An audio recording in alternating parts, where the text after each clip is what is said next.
اس کے حصار سے چھڑوایا تو زران نے پہلے سے بھی اپنی گرفت مضبوط کرتے، اسے اپنے قریب کرتے اپنی بات جاری رکھی تھی۔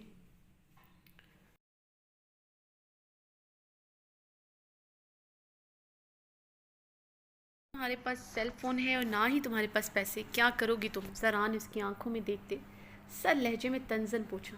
آپ مجھے چھوڑ کر جا سکتے ہیں؟ ابریش نے بے یقینی سے پوچھا تھا۔ سوال کر رہی ہو کہ مجھے میری بات کا جواب دے رہی ہو؟ زران نے آبرو اچکائی تھی۔ یعنی آپ کا ارادہ مجھے اس سڑک پر چھوڑ کر جانے ہیں؟ ابریش کی نگاہوں میں بے یقینی بڑی تھی۔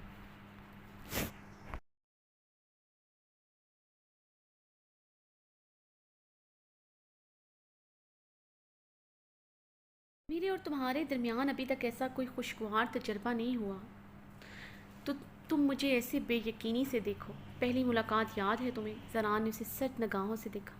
زران کی بات پر وہ جزبز ہوتی اپنی شال کو اچھی طرح خود پر لپیٹ گئی تھی۔ گڈ، وہ تو تمہیں یاد ہے، نہ ہی کبھی بھولنے کا ارادہ ہے تمہارا۔ زران نے اس کا عمل بغور دیکھتے ہوئے دانت پیسے تھے۔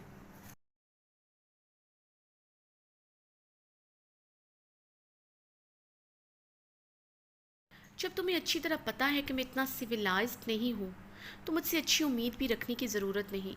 میں تمہیں یہاں اس سڑک پر تنہا چھوڑ کر جا سکتا ہوں۔ مجھے کوئی فرق نہیں پڑتا میری بلا سے تم مرو یا جیو، اس لیے خاموشی سے گاڑی سے اترو۔ زران کے اٹل لہجے پر ابرش کے عارض پر آنسو برسنے لگے۔ اس کے آنسو دیکھتے زران نے اپنا نچلا لب دانتوں تلے زور سے دبایا تھا۔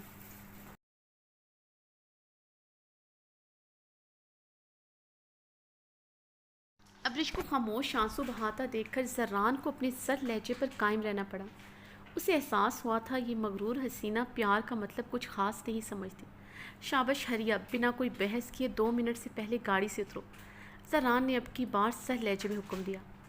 کیسے اتروں؟ میں نے شوز نہیں پہنے۔ ابرش کا لہجہ بھی نم ہوا تھا۔ زران نے بے اختیاری میں اس کی پلکوں پر بھیگی شبنم کو چننے کے لیے اپنا ہاتھ بڑھایا اور پھر سرد سے اپنا ہاتھ پیچھے کھینچ لیا۔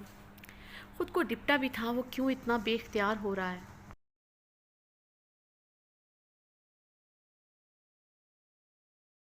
ابرش، یہ جگہ صاف ہے، اس سے کوئی فرق نہیں پڑتا کہ تم نے شوز نہیں پہنے۔ ویسے بھی آج سڑک پر برف کی قالین بچھی ہے، تمہارے پاؤں گندے نہیں ہوں گے۔ چلو باہر آؤ۔ زران اس کے لہجے کی نمی محسوس کرتے اپنے سرد پن پر قابو پائے مخاطب ہوا تھا۔ مجھے درد ہو رہا ہے زران، میرے پاؤں پر وزن نہیں پڑ رہا۔ کوئی اتنا بحث کیسے ہو سکتا ہے؟ ابرش کے لہجے کی شبنم بڑھی تھی اور زران کی بے چینی۔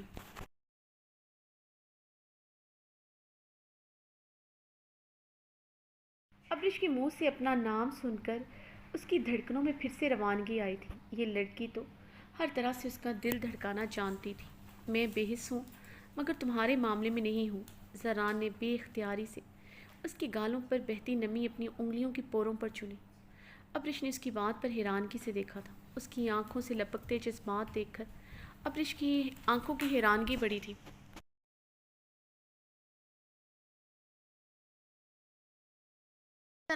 زران کچھ پل اسے دیکھتا رہا۔ دوسرے ہی لمحے اس نے اپنی بازوؤں میں بھرتے اپنی گود میں اٹھاتے ہوئے گاڑی سے نکالا تو ابرش کا رنگ خف سے سرخ پڑا تھا۔ یہ کیا بدتمیزی ہے؟ اتارے مجھے، ابرش سرخ چہرے کے ساتھ چلائی تھی۔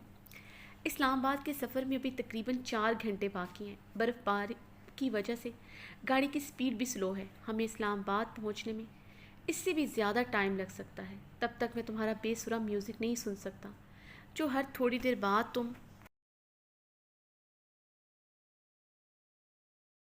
مجھے سسکیوں کی صورت میں سناتی ہو۔ اس لیے تمہارے درد کا علاج ضروری ہے، ورنہ مجھے کوئی شوق نہیں اتنا وزن اٹھانے کا۔ زران نے سنجیدگی سے کہا تو ابرش کا غصہ سوا نیزے پر پہنچا تھا۔ زران، مجھے نیچے اتارے، مجھے بالکل پسند نہیں آیا جو آپ مجھے یوں بار بار چھوئیں۔ آپ کی جگہ کوئی اور ہوتا میں اس کا منہ توڑ دیتی۔ ابرش دبے آواز میں چیخی تھی۔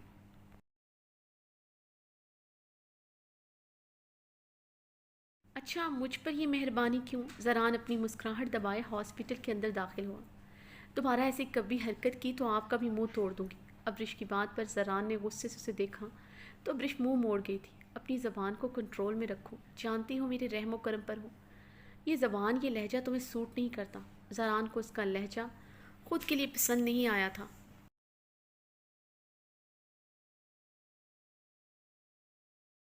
ابرش یہ پہلی لڑکی تھی جس کی باتیں اسے ناگوار گزرتی تھی اور وہ خود اس بات کا اندازہ نہیں کر پا رہا تھا کہ اس کی ہر ایک بات اب سیدھا اس کے دل پر لگتی تھی۔ وہ اس پر غصہ بھی کرنے لگا تھا، جس پر ذرا برابر طنز نہیں ہوتا تھا، بلکہ وہ اسے بہت حق سے ڈانٹتا تھا۔ وہ اس پر اب اپنا پورا حق سمجھنے لگا تھا۔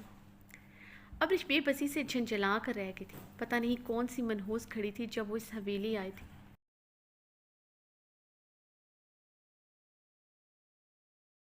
آئندہ وہ مر کر بھی کبھی حویلی آنے کا ارادہ نہیں رکھتی تھی۔ نہ ہی سکھڑو مزاج خانزادہ کو اپنی آئندہ زندگی میں دیکھنے کی تمنائی تھی۔ ابرش نے بھیگی آنکھوں سے زران کو دیکھا، جو سنجیدگی سے اسے اٹھائے بہت آرام سے چل رہا تھا۔ بس سچ شکر ہاسپٹل میں کوئی نظر نہیں آیا تھا، ورنہ زران کے ایسے اٹھانے پر اسے بہت خفت اور شرم محسوس ہو رہی تھی۔ زران کی شال سے اٹھتی اس کی تیز مہک اسے اپنے جسم میں رچتی ہوئی محسوس ہو رہی تھی۔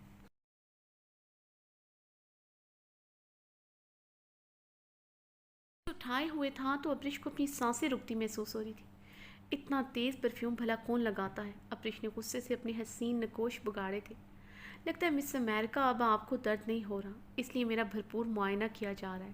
زران نے مسکراہٹ دبائے کہا تو ابرش چٹپٹا کر رہ گئی۔ مم میں آپ کا معائنہ نہیں کر رہی تھی۔ مم مجھے آپ کا پرفیوم نہیں پسند۔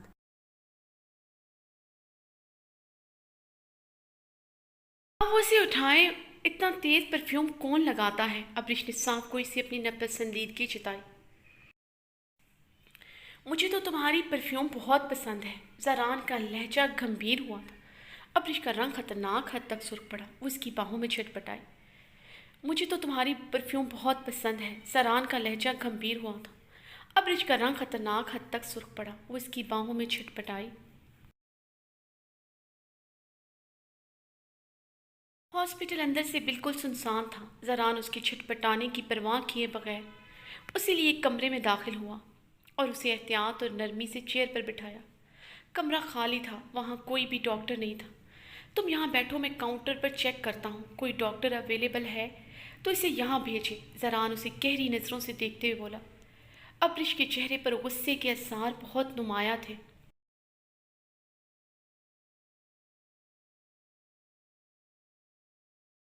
اسے اس کی بات کچھ خاص پسند نہیں آئی تھی، جو اس کے چہرے سے بیان تھی۔ اب وہ اس کی طرف دیکھ بھی نہیں رہی تھی۔ زران اس کے حسین نکوش کو گہری نظروں سے دیکھتا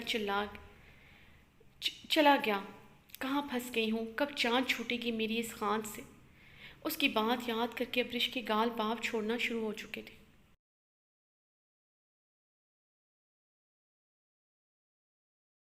ہر جگہ اس کا لمس محسوس کر رہی تھی، یہاں تک اپنے وجود پر اوڑی شال سے بھی اس کی ہی مہک محسوس ہو رہی تھی۔ ابرش نے تمام خیالوں کو جھٹکتی بھیگی آنکھوں سے اپنے پاؤں کو دیکھا، جہاں سے درد اٹھتا اسے بہت تکلیف دے رہا تھا۔ واقعی میں اب اس درد کا علاج نہ ہوتا، وہ اسلام آباد پہنچتے ہی مر جاتے۔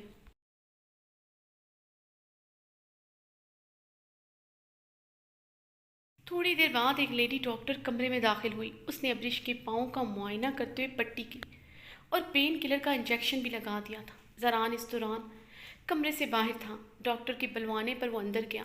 میں نے ان کا پاؤں چیک کیا ہے، یہ بہت بہتر ہے۔ یہ صرف اپنے ڈر کی وجہ سے اپنے پاؤں پر وزن نہیں ڈال رہی، جس طرح آپ نے ان کے پاؤں کی موچ ٹھیک کی تھی۔ یہ اس بات کو لے کر ڈر گئی ہیں اور کچھ نہیں ہے۔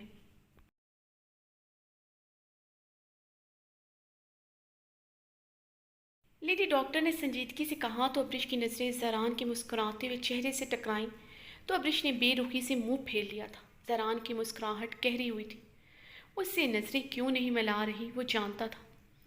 آپ کی مسز کی پاؤں کی پٹی کر دی ہے، کل تک بالکل ٹھیک ہو جائیں گی۔ پین کلر کا انجیکشن لگا دیا ہے، میں کچھ میڈیسن لکھ کر دے رہی ہوں۔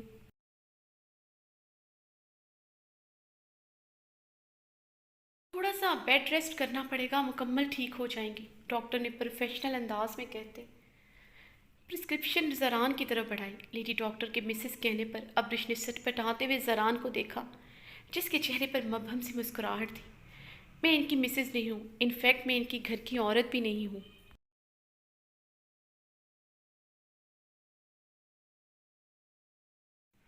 کیونکہ خان مجھ جیسی عورت کو کبھی اپنی عورت نہیں بناتا، اور میں ایک خانزادہ کی بیوی کبھی نہیں بن سکتی۔ زران کے چہرے پر بکھری مسکراہٹ ابرش کو آگ لگا گئی، اس لیے تنزن ڈاکٹر کی بات کی تصحیح کرنا اپنا فرض سمجھا تھا۔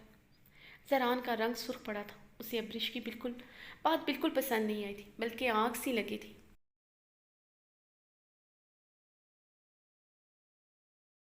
زران لب بھینچے خود پر کنٹرول کرتا ابرش کو سہارا دینے کے لیے اس کی طرف بڑھا ہی تھا کہ ابرش کی بات پر اسے رکنا پڑا۔ ڈاکٹر پلیز کوئی لیڈی ہیلپر ہوگی آپ کے ہاسپٹل میں جو مجھے گاڑی تک چھوڑ دے۔ ابرش کی بات سنتے ڈاکٹر نے اس بات میں سر ہلاتے فون ملاتے کسی کو اندر بلایا تھا۔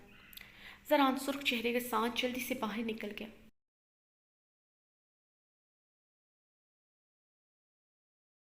ارحام کی صبح آنکھ کھلی تو رات کا ایک ایک منظر اس کی آنکھوں کے آگے لہرایا تھا۔ وہ رات اس پر وحشی بربریت ڈھانے کے بعد کافی دیر تک آنکھوں پر بازو رکھے سیدھا لیٹا رہا، اپنے پہلو میں پڑے بے ہوش وجود پر اس کا غصہ لمحہ با لمحہ بڑھتا جا رہا تھا۔ اسے اس کا وجود اپنے پاس بھی گوارا نہیں تھا، مگر اس بے ہوش ساکت وجود کو وہ نفرت سے دیکھتا رخ پلٹ گیا تھا۔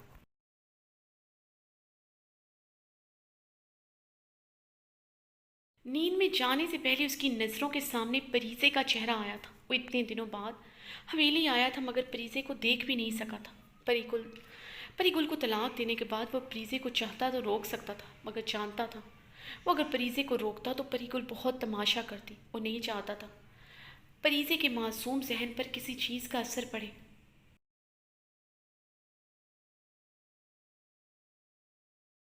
ارحام نے ایک نظر اپنے پاس پڑے وجود پر ڈالی تو اس کے جسم اور چہرے پر اپنی وحشی شدتوں کے دیے گئے نشانوں پر وہ اپنی نظریں چرا گیا تھا۔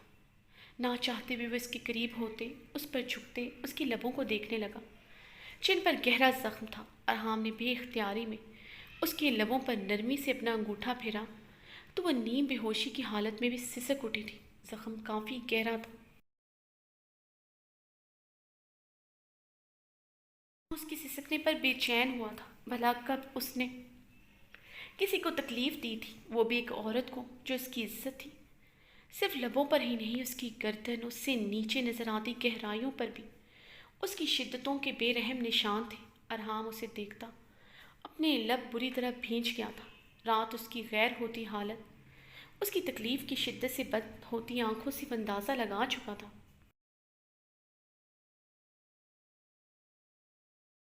سینے پر موجود ایک نوخیز کلی تھی جسے اس نے بے رحمی سے نوچ ڈالا تھا۔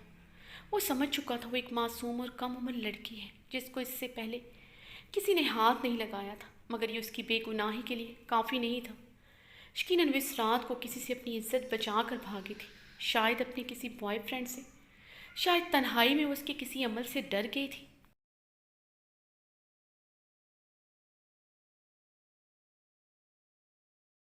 جس کی باعث وہ وہاں سے بھاگ آئی تھی۔ رات جس طرح وہ پھوٹ پھوٹ کر رو رہی تھی، وہ اس سے اندازہ لگا چکا تھا جتنی وہ خوبصورت ہے اتنی ہی نازک، مگر کوئی بھی بات اس کے دل میں اس کے لیے رحم نہیں پیدا کر رہی تھی۔ ارحام کے لبوں پر نفرت امیز مسکراہٹ دوڑی، اسے اس پر بالکل ترس نہیں آ رہا تھا جو وہ کر چکی تھی۔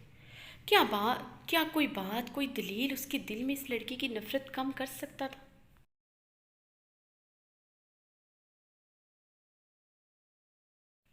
اس نے بے شرموں کی طرح اس کے ساتھ رات گزارنے کا بتایا، اس کے کردار پر وار کیا۔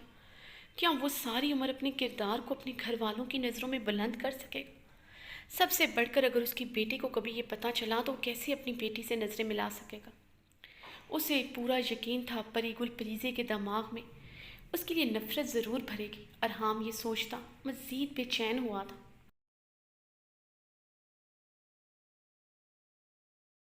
تھوڑی بہت ہمدردی اسے ساکت وجود سے محسوس ہوئی تھی، اب وہ بھی کہیں مفقود ہو چکی تھی۔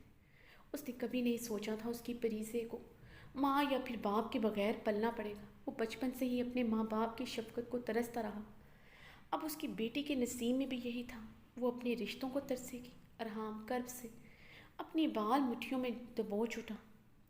ارحام حور کے بے ہوش وجود پر نفرت پر ہی نگاہ ڈالتا واش روم کی طرف چلا گیا۔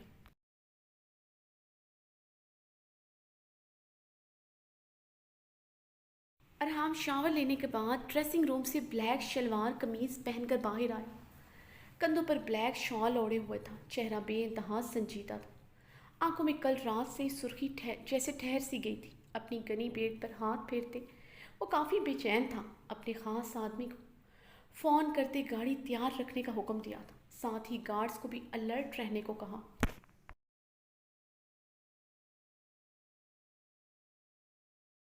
اس کا پریزے سے مل کر اسلام آباد واپس جانے کا ارادہ تھا۔ اسے یقین تھا پری گل اسے پریزے سے ملنے نہیں دے گی۔ اس کے گھر والے اسے وہاں دیکھ کر شاید اس پر گولیاں چلا دیں، مگر کچھ بھی ہو وہ پری گل کے پاس اپنی بیٹی نہیں رہنے دے سکتا تھا۔ اسے اپنی بیٹی اپنے پاس چاہیے تھی۔ وہ اپنا موبائل سائڈ ٹیبل سے اٹھاتے باہر کی جانب بڑھا۔ کمرے سے باہر جاتے ہوئے اس کی نظر پھر سے اس حور کے ساکت وجود پر پڑی تھی۔ وہ کچھ لمحے اسے دیکھتا رہا۔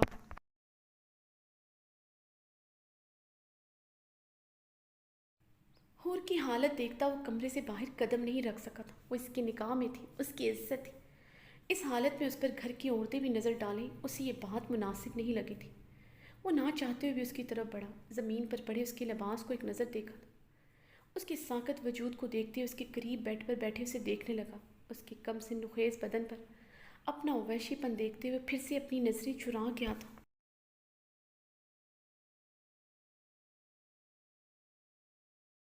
ارحام نے غصے سے سائڈ ٹیبل پر زوردار مکہ مارا۔ اتنا ظالم بھی ہو سکتا ہے، اسے یقین نہیں آ رہا تھا وہ کیسے یہ کر سکتا ہے۔ ارحام خان زادہ نے گہرے سانس بھرتے اپنے بال مٹھیوں میں جکڑے تھے۔ اپنے عمل سے کراہیت محسوس ہوئی، مگر سامنے پڑے وجود سے اس کی نفرت بھی لمحہ بلمحہ بڑھ رہی تھی۔ عجیب تو راہ پر تھا، اپنے عمل کو جائز نہیں سمجھتا تھا، مگر اس سامنے پڑے ساکت وجود کے لیے ہر سزا اسے کم لگ رہی تھی۔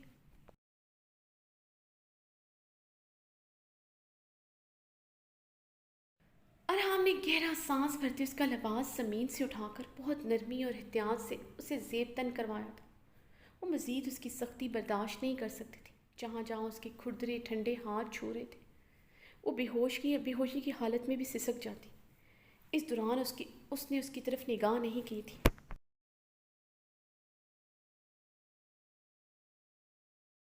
وہ مزید اپنی بے رحمی اور بربریت نہیں دیکھ سکتا تھا۔ اس کی شدتیں پری گل کے لیے برداشت کرنا مشکل ہو جاتا، حتیٰ کہ اس کا لمس اور اس کی شدتیں اس کے لیے کافی نرمی لیے ہوتی تھیں، اور وہ حور اس کی کم عمری اور اس کے نازک بدن کا خیال کیے بغیر کل رات کافی سختی اس پر کر چکا تھا۔ ارحام اس پر کمبل اچھی طرح اڑا کر اس کے پاس سے اٹھتے دروازے کی طرف بڑھا۔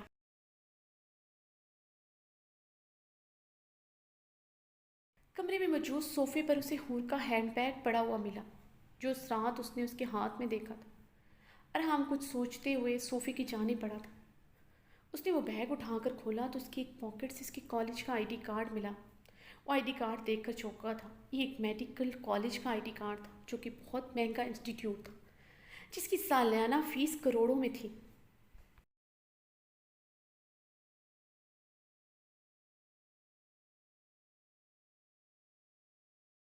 وہ میڈیکل کے فرسٹ ایئر میں تھی۔ اس کا اندازہ بالکل درست نکلا تھا۔ وہ ابھی 18 سال کی نہیں ہوئی تھی۔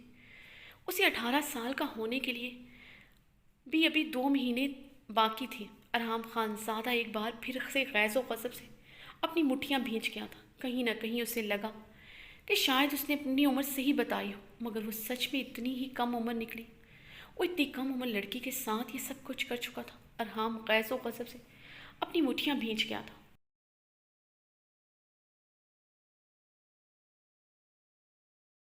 یہ لڑکی آخر کیا چھپا رہی تھی؟ ارحام نے غصے سے اس کا بیگ زمین پر پھینک دیا۔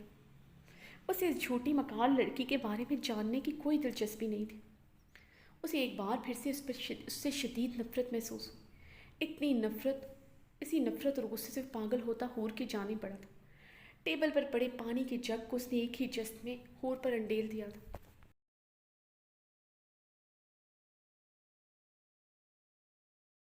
ٹھنڈا پانی اس کے چہرے پر پڑا تو بے ہوشی میں پڑا اس کا نیم وجود ہلکا سا کسمسایا تھا۔ اس نے بمشکل ہی آنکھیں کھولی تھی۔ ارحام نے آگے بڑھ کر بازو سے پکڑ کر جھٹکے سے اٹھایا تو کٹی ہوئی ڈال کی طرح ارحام کے چوڑے وجود میں آن سمائی تھی۔ ارحام نے اسے ایک ہی جھٹکے سے اپنے سینے سے علیحدہ کیا تھا، مگر اس کا بازو ابھی تک اس کی وحشی گرفت میں تھا۔